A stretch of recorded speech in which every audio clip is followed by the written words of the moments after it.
శ్రీ గురుభ్యో నమ. హరి ఓం. శ్రీ మహాగణాధిపతే నమ. శ్రీ మహాసరస్వత్యై నమ. Welcome to our channel. చాలామంది అడుగుతుంటారు మనల్ని, గురుగారు మేము ఇంటికి ఒక ఎర్ర గుడ్డలో ఒక కొబ్బరికాయ కట్టామండి, మాకు దేవాలయానికి వెళితే అది ఇచ్చారు, మాకు అది ఇంటికి కట్టామండి, దానివల్ల ప్రయోజనం ఉంటుందా?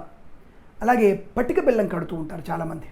పట్టిక బెల్లం కూడా కట్టాము మేము, పట్టిక బెల్లం ఎలా కట్టాలి, కట్టడం వల్ల ప్రయోజనం ఉందా అని అడుగుతున్నారు. కొంతమంది నిమ్మకాయల్ని ఈ దృష్టి తీసేయడానికి, నెగిటివ్ ఎనర్జీ నుంచి బయటపడడానికి ఒక ఉపాయం చెప్పారు మొన్న మీరు. ఇవి కూడా మనం కట్టడం వల్ల ప్రయోజనం ఉంటుందా? వెదురు కొమ్మలు నీళ్ళలో పెడుతుంటారు, వాటి వల్ల ప్రయోజనం ఉంటుందా అనేటువంటి వ్యక్తులు ఉన్నారు. ముఖ్యంగా మీకు విశేషమైనవి ఇవన్నీ కూడా మేము చెప్పేటువంటి, అంటే ఏదో నోటికొచ్చినలా చెప్పేవి కాదండి, మన ఇంటిని కాపాడుకోవడానికి సైంటిఫిక్గా ఆలోచించినప్పుడు ఒక గుమ్మడికాయ కుట్టడం వల్ల ప్రయోజనవంతమైన శుభస్థితి. అంటే ఒక 16 మేకల్ని బలిచ్చినటువంటి సమానమైంది మనం పండు గుమ్మడికాయ కుట్టడం వల్ల. ఒక పండు గుమ్మడికాయ కనుక మనం సింహద్వారం దగ్గర కొడితే 16 మేకల్ని బలిచ్చినట్టు. అది ఈ కలియుగంలో మేకల బలి అనేది లేదు కనుక మనకు అది పనికిరాదన్న విషయంతో పండు గుమ్మడికాయ కుట్టడం వల్ల ప్రయోజనం ఖచ్చితంగా ఉంటుంది. అలాగే పట్టిక బెల్లం ఎలా కట్టాలి? చాలామంది గుడ్డలో మూసి కడతారు దాన్ని. ఆ గుడ్డలో మూసి కట్టేసినప్పుడు అది ఇబ్బంది పడే అవకాశం ఉంటుంది. పట్టిక బెల్లాన్ని, అంటే పట్టిక బెల్లం అంటే తినేది కాదండి, పట్టిక రాయి. ఈ పట్టిక రాయిని, అంటే ఒక ఇంత సైజు రాయి ఉంటుంది, ఆ రాయిని మనము తాడుతో కట్టి, అంటే చాంతాడు లాంటిది కాడు ఉంటుంది, సన్నతాడు ఉంటుంది కదా, ఆ సన్నతాడుని దానికి కట్టి, నారతాడుని కట్టి దానికి గుమ్మానికి పట్టిక రాయి కనబడుతున్నట్టుగా వేలాడదీయాలి. ఒక రకంగా మీకు పదునైనటువంటిది, అంటే పదునుగా ఉన్నటువంటి పట్టిక రాయి అయితే ఇంకా విశేషం. మనకి గురుత్వాకర్షణ శక్తి బాగా ఉంటుంది, అంటే పాజిటివ్ ఎనర్జీని కలిగించే శక్తి పట్టిక రాయికి ఎక్కువగా ఉంటుంది. కాబట్టి పట్టిక రాయిని మనం వ్యాపార స్థలంలో కట్టవచ్చు, ఇంటికి కూడా కట్టవచ్చు, దానికి ఎటువంటి ఇబ్బంది లేదు. అయితే ఈ వెదురు కొమ్మలు అనేవి ఇంటి దగ్గర పెట్టడం కరెక్ట్ కాదు. అది కేవలం వ్యాపార స్థలంలో పెట్టడం మాత్రమే ప్రయోజనాన్ని కలిగిస్తుంది. ఆ వెదురు కొమ్మలు నీళ్ళు పెట్టడం అనేది వ్యాపార స్థలంలో జన ఆకర్షణ కలిగించే అవకాశం. ఏమండి మీరు ఎలా చెప్తారండి, సైంటిఫిక్ రీజన్ ఏముందంటే, ఆ వెదురు కొమ్మలో ఉన్నటువంటి ఎనర్జీ అనేది నీటితో సమ్మిళితమై నీటిని బాగా స్వీకరించి మనకి వశీకరణ శక్తి కలిగిస్తుంది, ఒక మంచి వైబ్రేషన్ కలిగిస్తుంది. అటువంటి వైబ్రేషన్ మనకి వ్యాపార స్థలంలో కావాలి. అందుకే ఈ మధ్య ఈ కార్పొరేట్ ఆఫీసుల్లో కూడా అటువంటి వెదురు కొమ్మల్ని నీళ్ళలో వేసి పెడుతూ ఉంటారు. ఆహ్లాదాన్ని కలిగిస్తుంది, ప్రశాంతాన్ని కలిగిస్తుంది. జీవం ఉన్నటువంటి మొక్కల వల్ల మనకి ఆ వాతావరణం మొత్తం కూడా ఎనర్జెటిక్గా ఉంటుంది. ఇది చాలా ఇంపార్టెంట్. ఇప్పుడేదో చైనా సంబంధించినటువంటివి వాస్తు అనుకుంటున్నారు, కాదండి. అనాదిగా మన యొక్క సనాతన ధర్మంలో, మన యొక్క శాస్త్ర ప్రకారంగా మన భారతదేశంలో ఇటువంటివి ఎప్పటి నుంచో ఉన్నాయి. వాళ్ళేదో కొత్తగా చెప్పాల్సిన అవసరం లేదు, మనకి ఇటువంటివి ఉన్నాయి. దానివల్ల ఇటువంటి మొక్కలే కాదు, మన ఇంట్లో తులసి, గులాబీ మొక్కల్ని ఇలా చుట్టుముట్టు కూడా మనం పెట్టుకోవడం వల్ల ఎనర్జీ బాగా ఉంటుంది. అందుకే జీవం ఉన్నటువంటి మొక్కల్ని ఈ మధ్య కార్పొరేట్ ఆఫీసుల్లో ఎక్కడ చూసినా వాటిని రియల్ మొక్కల్ని, అంటే రియల్గా ఉన్నటువంటి మొక్కల్ని పెడుతూ ఉన్నారు. దానివల్ల ప్రయోజనం ఉంటుంది. అలాగే కొంతమంది గ్లాసులో నిమ్మకాయ వేసి పెడతారు, కాబట్టి గత వారంలో చెప్పుకున్నాం. ఇప్పుడు కూడా అది ఆ నిమ్మకాయ వేయడం వల్ల కూడా ఎనర్జీ అనేది తప్పకుండా పొందుకునే అవకాశం ఖచ్చితంగా ఉంటుంది. మరి ఎర్రగుడ్డల్లోనే మనకి ఒక కొబ్బరికాయ కట్టి పెడుతున్నారండి. దానికి ఏమిటి అంటే, ఒక దేవాలయంలో కనుక ఆ దేవాలయాల్లో కలశ స్థాపన మీద, అంటే కలశం పెట్టినప్పుడు యజ్ఞయాగాలు చేసినప్పుడు కలశం మీద పెట్టినటువంటి కాయ కానీ, అక్కడటువంటి దేవుళ్ళకి పూజలు చేసి దేవాలయంలో ఆ దేవతా విగ్రహాల దగ్గర, ఆ యంత్రం దగ్గర ఈ కొబ్బరికాయని పెట్టి కుంకుమార్చన కానీ, లేదా అమ్మవారికి అర్చన చేసిన ఆ ఫలాన్ని సమర్పించిన ఆ యొక్క కొబ్బరికాయకి మంచి వైబ్రేషన్ కలుగుతుంది, పాజిటివ్ ఎనర్జీ బాగా ఉంటుంది. దాన్ని తీసుకొచ్చుకుంటారు. మన వైపు తక్కువ, కానీ మనకి ఉత్తర భారతానికి వెళ్తే అక్కడ జుట్టున్న కొబ్బరికాయలు ఎక్కువగా మనకి ప్రసాదంగా ఇస్తారు. అటువంటిది తప్పకుండా మన ఇంటికి కట్టుకోవాలి దాన్ని.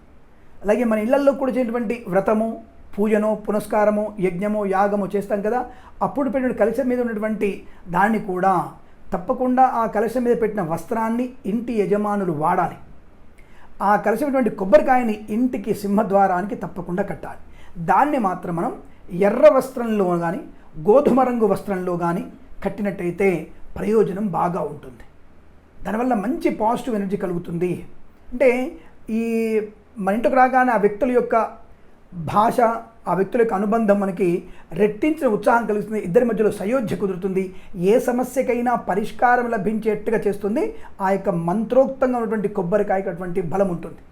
అందుకే దానిని ఎర్ర వస్త్రంలో కట్టివేయడం వల్ల ఇంకా ప్రయోజనం కలిగే అవకాశం, శత్రునాశనం కలిగే అవకాశం, రోగనాశనాన్ని కలిగించే తత్వము ఎర్రని వర్ణంలో ఉంటుంది. కనుక ఆ ఎరుపు రంగు వస్త్రంలో కానీ గోధుమ వర్ణంలో కట్టినట్టయితే ప్రశాంతతని, కార్యజయాన్ని, శత్రునాశనాన్ని కలిగించే అవకాశం ఉంటుంది. కనుక ఎరుపు లేదా గోధుమ రంగు వస్త్రం ఉన్నటువంటి దాంట్లో ఆ కొబ్బరికాయని కట్టి మనం సింహద్వారం దగ్గర కనుక కట్టుకున్నట్టయితే చాలా మంచి ఎనర్జీ ఉంటుంది, అందులో ఎటువంటి సందేహం లేదు. ఇట్లా మీరు పటిక బెల్లమైనా సరే లేదంటే కొబ్బరికాయ అయినా సరే కట్టవచ్చును. అలాగే ఇంకో చిన్న ఉపాయం మీకు గుర్తుపెట్టుకోండి, వ్యాపార స్థలంలో ప్రతి మంగళవారం, ఇంటి దగ్గర అయితేనేమో శనివారం, వ్యాపార స్థలంలో అయితే మంగళవారం రోజున మీరు ఒక నిమ్మకాయని కట్ చేసి పసుపు కుంకుమ అద్ది గుమ్మం దగ్గర పెట్టండి. సింహద్వారం దగ్గర గుమ్మం దగ్గర పెట్టండి, ఎడమవైపు ఒకటి కుడివైపు ఒకటి.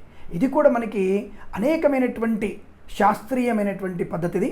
దానివల్ల మనకి ఈ బయట నుంచి వచ్చేటువంటి సూక్ష్మ క్రిముల్ని నిమ్మకాయలో ఉండేటువంటి ఈ రసము వల్ల, ఆ నిమ్మకాయలో ఉన్నటువంటి దానివల్ల మనకి ఎటువంటి అంటే ఆమ్లం ఉంటుంది దాంట్లో, ఈ ఆమ్లతత్వం ఎక్కువ ఉంటుంది కదా, దానివల్ల క్రిమి కీటకాన్ని రానివ్వదు, రోగాన్ని రానివ్వదు, ప్రతి వ్యక్తి నుంచి కూడా పాజిటివ్ ఎనర్జీని క్రియేట్ చేస్తుంది, వారి వల్ల మనకి ప్రయోజనాన్ని కలిగిస్తుంది. కాబట్టి మీరందరూ కూడా ఇవి నమ్మవచ్చును, దీనివల్ల ప్రయోజనం ఉంటుంది.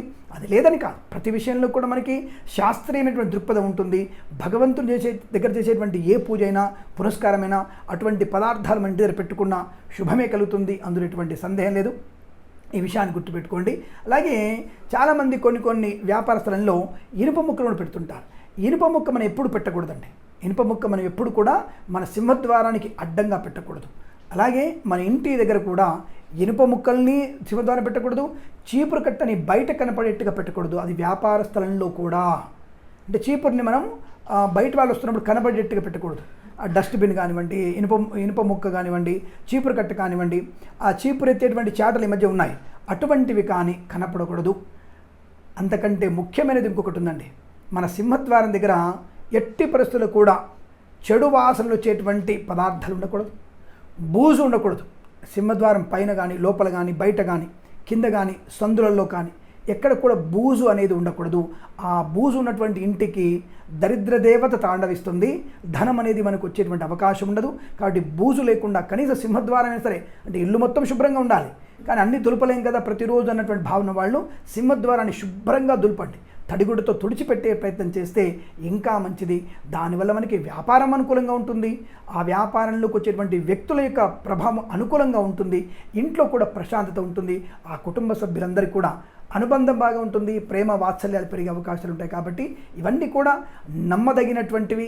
మన ఇంట్లో ఉన్నటువంటి ఇబ్బందుల్ని అధిగమించడానికి, తప్పకుండా నరఘోష నుంచి బయటపడడానికి ఇవన్నీ కూడా మనకి ఉపయోగపడతాయి, ఇందులో సందేహం లేదు. తప్పకుండా మీరు ఇవి చేయవచ్చును, దానివల్ల ప్రయోజనం కూడా ఖచ్చితంగా తెలియజేసుకుంటూ సర్వేజన సుఖినో భవంతు. ప్రేమతో మీ కిరణ్ శర్మ.